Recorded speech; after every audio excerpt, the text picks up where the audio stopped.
right, good morning. Welcome to Coffee with Carrie, Adam, and Storm. Today's morning. Ray. Letter U for me today. Letter U for me today. Adam, I love that shirt you have on. What is that? Thanks. It says culture runs deep. ISI. Oh, I love it.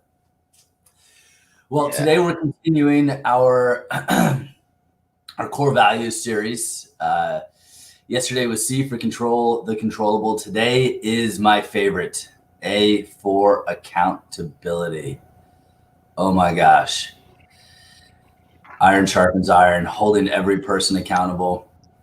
I always say as we get to this core value that this is an attendance-based model. So opposite to a lot of other brands where they'll sign you up, they'll start taking your money, and you'll get in and you'll maybe go once a week. You know, they want 10%, 20% of their membership base to go. We want every single one of our members inside the facility 4 times a week. Want to know why? Because we figured out that if they come in 4 times a week or 16 times per month, that unless they get pregnant or move, they're never going to quit the following month. So that helps us keep our retention rate super, super high. And that's only on the membership level. So what I love about this brand is how accountability runs true through every single level and everything we do. And we're going to talk about that today. So, yeah. Let's go.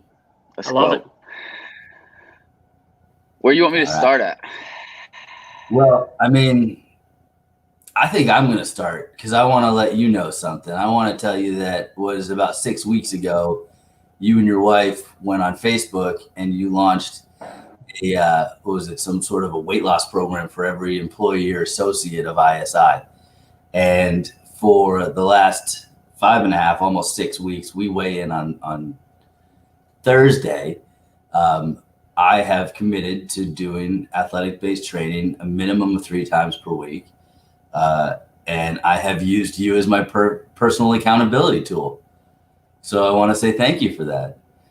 You're probably annoyed by every single time I text you every single time I finish one of your ABT workouts. And I hope it annoys you. I hope it drives you nuts. It doesn't. Good. But that's my way of holding myself accountable by using you and the relationship and the teamwork that we put together. So first of all, thank you very much for that accountability, Mr. Rice. Yes, sir. Yes, sir. All right. Now we can go back to where you are. Let's talk about how we hold people accountable at every single level of the organization. Let's do that.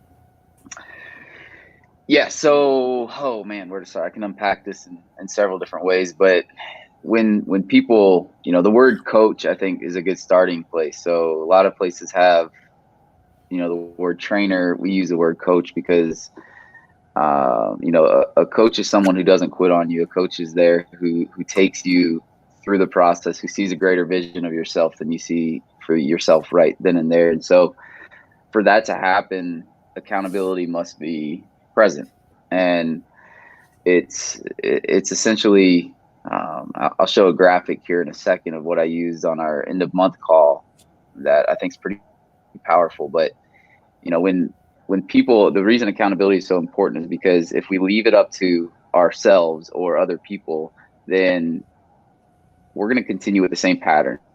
Really, nothing changes until something changes. And that's typically someone holding you accountable or having a metric in your life that holds you accountable. And so for us, accountability leads to impact and transformation. And then obviously on the business side, leads to retention, right? Which is super important. So you mirror that with our sales process and acquisition and word of mouth. And that's how we're seeing, exponential growth during even the time of COVID. And so what really, I'll show you this graphic, and what I spoke to just a few days ago was what I call the growth gap. And typically, if we're just talking fitness here, people will come in with a poor relationship with fitness. 95% of people, right? They don't like it. They know they need to do something about it. They have some sort of pain that they're trying to alleviate, whether it's self-confidence, weight loss, energy, whatever it is. their mindset is, I dread this. They're making excuses. They're constantly starting over every Monday. They're unengaged. And it's something that they feel like they have to do rather than they get to do. And so on the other side, we have a ton of our long-term members that have the mindset of, I get to do this. I love this. This is my therapy. Oh my God, I'm going on vacation. What am I going to do without ISI for a week? They're super engaged. They're showing up to every event that we put on. They're doing every challenge that we do. And the difference between the I have to and I get to is just, it's a bridge. And the way that we take people across that bridge is accountability, because it's usage.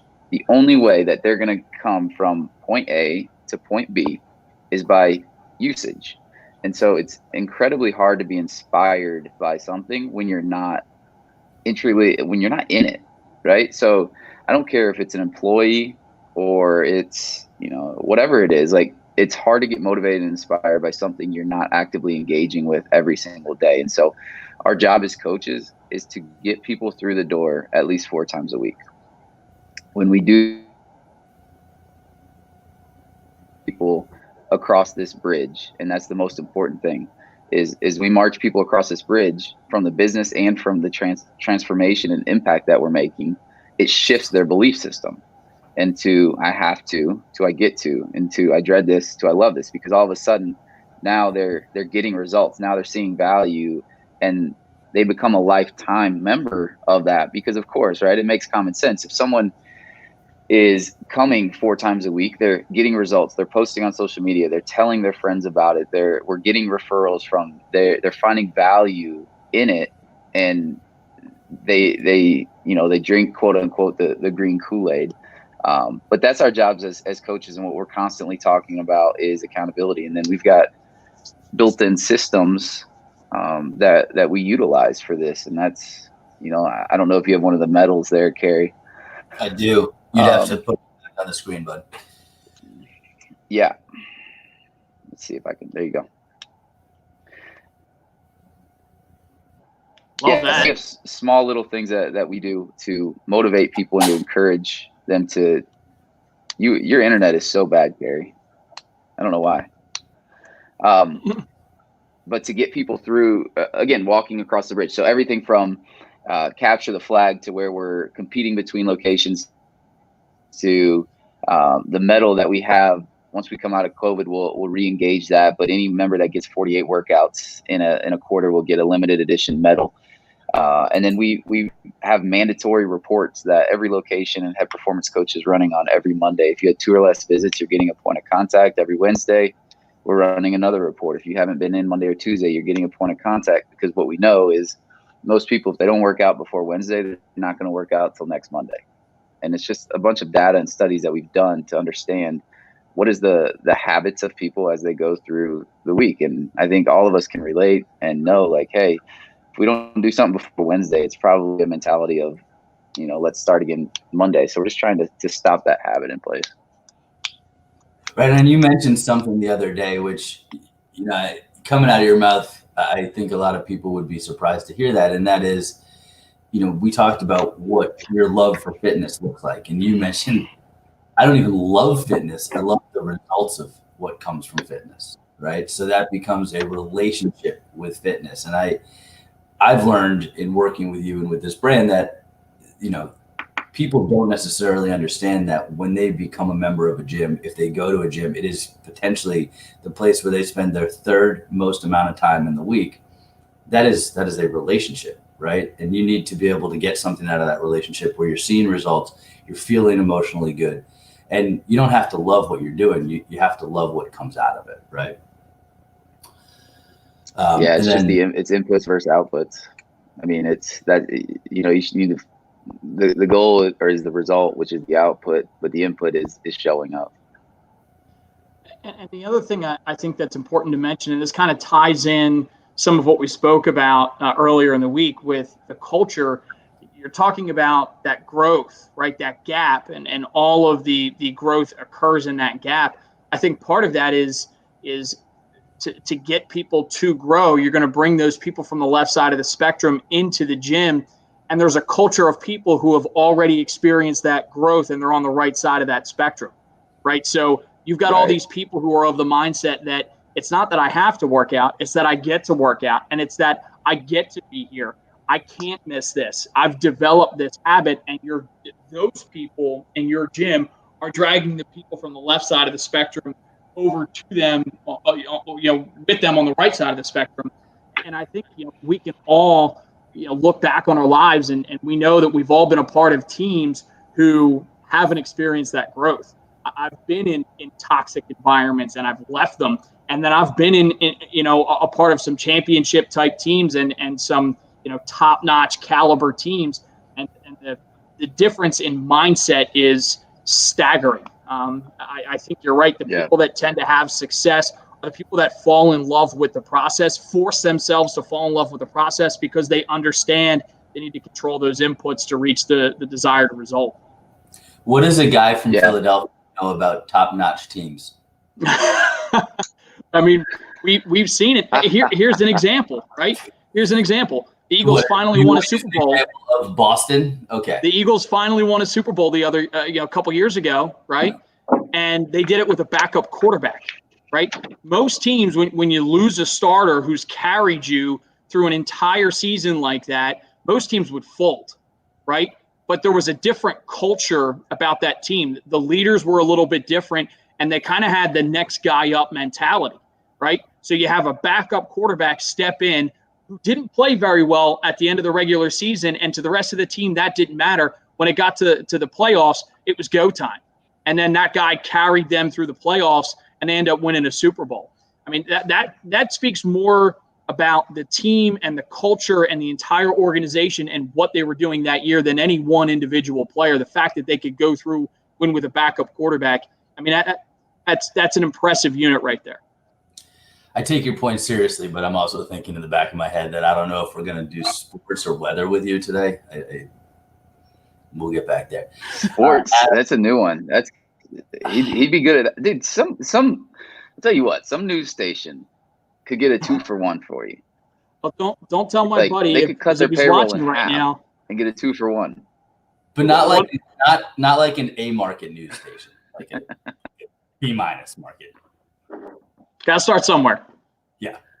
All right, real quick. One other thing on the accountability with our coaches, right, Adam? So one thing that, we always, it's either, one way or another. People get really excited or really hung up on the fact that each workout is dynamic, that the coaches design their own workout.